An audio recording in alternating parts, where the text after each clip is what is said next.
조인섭 변호사의 상담소.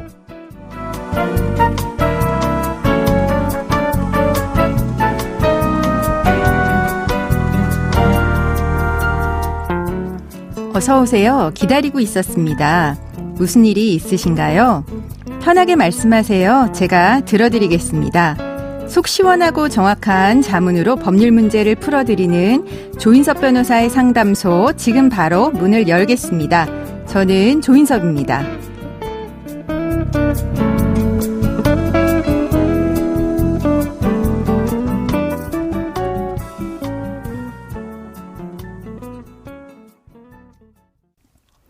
고민이 있을 땐 언제든 문을 두드려주세요. 당신을 위한 로하우스 조담소, 이채원 변호사와 함께합니다. 안녕하세요. 네, 안녕하세요. 법무법인 신세계로의 이채원 변호사입니다. 네, 오늘은 어떤 고민이 기다리고 있는지 먼저 사연부터 알아보겠습니다.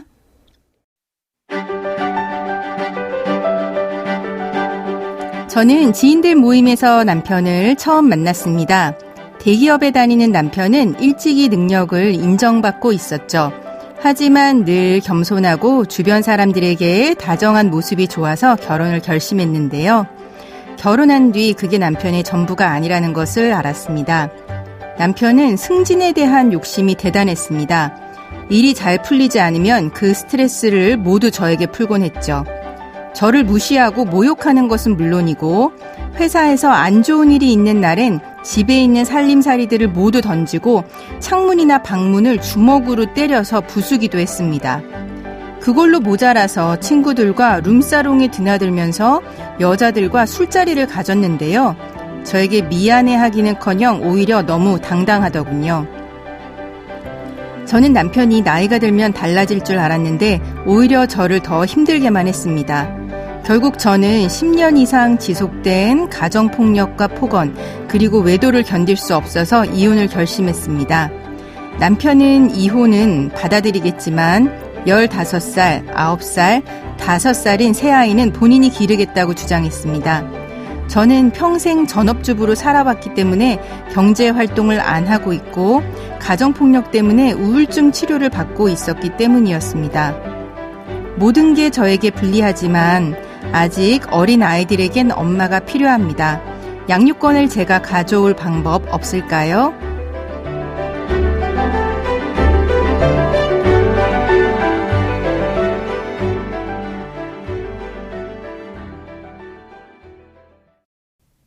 네, 사연자분의 사연을 보니까 양육권 다툼이 이제 치열할 것으로 보입니다.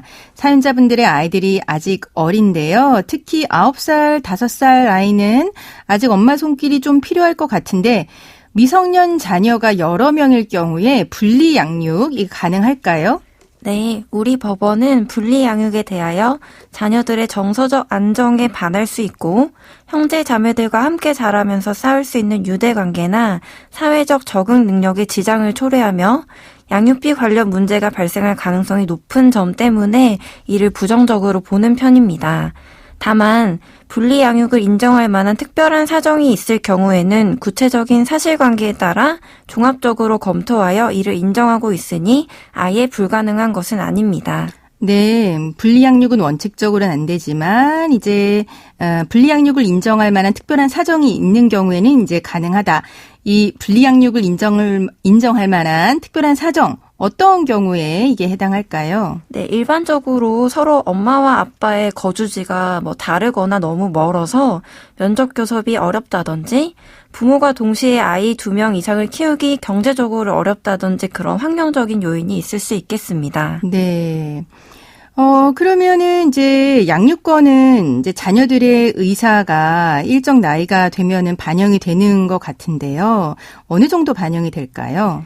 네, 분리양육을 인정하기 위해서는 역시 자녀들의 의사가 정말 중요한데요. 네. 자녀가 미성년자라고 하더라도 엄마나 아빠 누구랑 확실히 살고 싶다고 확고하게 자신의 의사를 표시할 수 있다면 재판부가 이를 반영할 수 있습니다. 네. 법원은 아이들의 이런 의사표시를 존중하여 각자 살고 싶은 부모님께 친권과 양육권을 분리하여 인정하고 있습니다. 네. 근데 이제 아이들의 의사가 반영이 되는 거는 이제 만 13세 이제 이상이죠. 가사소송법 쪽에 만 13세 이상인데, 지금 같은 경우는 9살, 5살, 요 나이에 아이도 막 의사를 직접적으로 물어보지는 않았을 것 같고 아마, 가사 조사나 이런 거 통해서 확인했을 것 같기는 하네요. 네. 네. 어쨌거나 지금 사연자분은 오랫동안 또 전업주부로 지냈기 때문에 직업이 없는 상태이신데요. 이런 경우, 이제 전업주부 같은 경우는 친권 양육권자 결정할 때 이게 불리하지 않냐 이것도 많이 걱정을 하시는데 직업이 없는 거 친권 양육권자 결정에 있어서 좀 불리할까요? 네, 법원이 친권 및 양육권자를 지정할 때 가장 최우선으로 고려하는 것은 자녀입니다. 따라서 설령 부모가 직업이나 재산이 없는 경우라 하더라도 자녀가 안정적으로 성장할 수 있는 환경을 조성할 수 있고 이를 법원이 인정한다면 친권과 양육권을 가져올 수 있습니다. 네. 따라서 한쪽의 소득이 월등히 높다고 하여 무조건 양육권을 인정받는 것도 아니고 네. 만약 직업이 없는 경우에는 친정과 같은 본가의 도움을 받을 수 있는지 자녀들이 안정적으로 입고 먹고 자고 이런 의식주를 해결할 수 있는 상황이 준비되어 있는지를 잘 주장하는 것이 좋겠습니다. 네. 실제로 연봉이 1억 이상이라 하더라도 그만큼 직장에서 매일 밤까지 야근을 하고 보조자의 도움 없이 자녀들을 돌보기 어려운 환경이라면 그만큼 양육권 인정에 불리하게 작용할 수 있습니다. 네, 그러니까 돈을 많이 번다고 해서 양육권 인정에 유리한 것도 아니고 또 돈을 못 번다고 해서 불리한 것도 아닌 거네요. 네, 맞습니다. 네, 그러면은 이제 부모의 경제 수준보다 실질적으로 이제 아이를 이제 케어할 수 있느냐, 자녀의 양육 환경이 친권 양육권 인정받는데 더 영향을 미친다는 건데요. 이 사연자분 같은 경우 또 한 가지 걱정하시는 부분이 있어요. 우울증이 지금 있는 상황이신데 이런 우울증, 정신적인 질환, 이거는 친권 양육권에 좀 불리한 상황 되지 않을까요?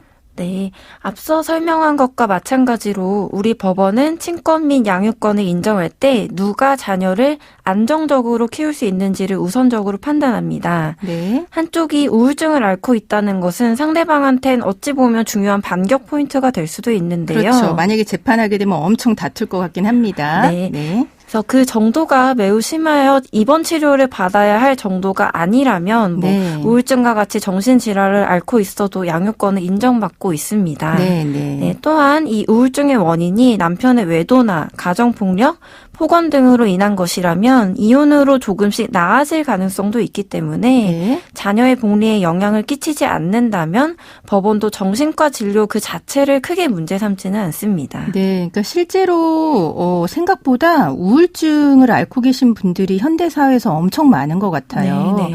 그래서 우울증 정도는 큰 문제가 되는 건 아니고 이제 정신 질환으로 친권 양육권에 문제가 많이 되는 거는 아무래도 정신 분열. 네, 조현병 이 정도는 당연히 문제가 되겠지만 단순 우울증은 그다지 문제가 되는 것 같진 않고요. 네, 그리고 사연자분은 남편의 가정폭력과 외도로 오랜 시간 고통받아 오셨는데 위자료도 받을 수 있을까요? 네, 그렇습니다. 가정폭력과 외도는 혼인을 지속하기 어려운 중대한 사유에 해당하며 상대방에게 정신적 또는 신체적으로도 상당한 고통을 가하는 행위이므로 네. 위자료를 별도로 청구할 수 있습니다. 네, 그럼 지금까지의 상담 내용을 정리를 해보자면 사연자분은 남편의 가정폭력과 폭언 그리고 이제 외도를 견디다 못해서 이혼을 결심하셨습니다. 미성년자 자녀들을 직접 양육하고 싶지만 경제 활동이 없었고 또 정신질환, 우울증이 있는 것 때문에 이제 걱정이신데요. 법원이 친권 양육권자를 지정할 때 가장 우선적으로 고려하는 거는 자녀의 성장 환경입니다. 친정의 도움을 받아서 자녀들이 안정적으로 자랄 수 있는 환경이 준비되어 있다는 점을 주장하는 게 이제 좋겠다는 의견 내주셨고요. 또 미성년 자녀라도 하더라도 부모 중 누구와 살고 싶은지 일정 나이가 되면은 의사를 표시할 수 있기 때문에 이런 부분 주장해서 친권 양육권 잘 주장해 보시기 바랍니다. 네, 조인섭 변호사의 상담소 언제나 열려 있지요. 사연 보내시는 방법 알려주세요. 네, 인터넷 포털 사이트 검색창에 YTN 라디오 조인섭의 상담소를 입력하시고 홈페이지에 들어오셔서 상담 게시판에 글 남겨주시면 됩니다. 연락받으실 전화번호도 함께 적어주시길 바랍니다. 네, 감사합니다. 지금까지 이채원 변호사와 함께했습니다. 네, 감사합니다.